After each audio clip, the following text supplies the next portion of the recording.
Cars. Aujourd'hui à l'essai, le nouveau Ford B-Max. Le moteur est ici un 1,6 litre diesel développant 95 chevaux qui consomme à peu près 7 litres 3 au 100. C'est pas mal, mais il faut tenir compte de deux paramètres. Le premier, c'est que nous sommes en hiver, donc ça consomme toujours plus qu'en été. Et surtout, le moteur n'affiche pas 300 km, donc il est neuf. En diesel également, vous retrouvez un 1,5 litre développant 75 chevaux. Et en essence, vous avez trois motorisations. La première, c'est le moteur 1 litre EcoBoost 120 chevaux équipé du Stop and Start, élu meilleur moteur international de l'année 2012. Le 1 litre 4 90 chevaux et enfin le 1 litre 6 105 chevaux à boîte automatique. Sur cette finition titanium, vous avez notamment la calandre noir piano avec un entourage chromé, les projecteurs halogènes avec feu de jour à LED, l'allumage automatique des feux mais également des essuie-glaces avant, les jantes 16 pouces à 15 branches et enfin les baguettes inférieures de vitres latérales chromées.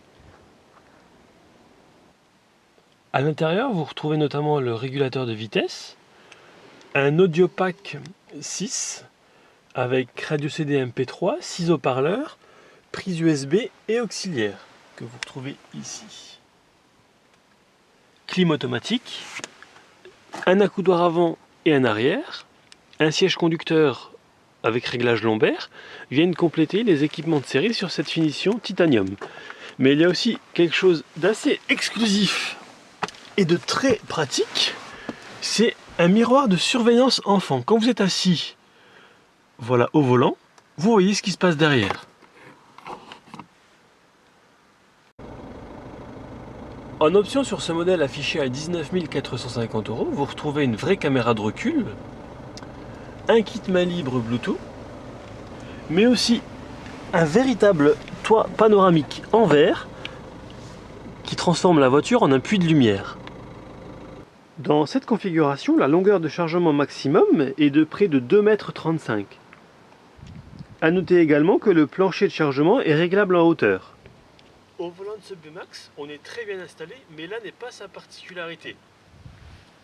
Le détail qui change par rapport à une voiture, disons, conventionnelle, c'est que vous n'avez pas de montant central. L'accessibilité à l'arrière n'en étant que meilleure. Et en plus, on a pas mal de place. A noter qu'une fois fermées, les portes avant et arrière se chevauchent pour former, disons, un montant central aussi rigide, aussi dur que dans une voiture plus traditionnelle.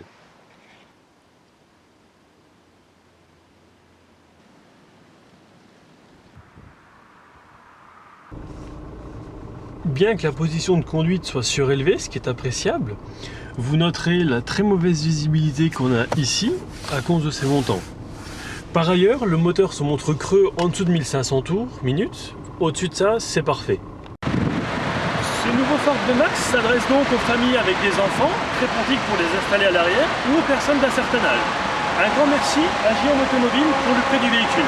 Vous retrouverez les photos et la critique écrite sur www.test-cars.com. A bientôt.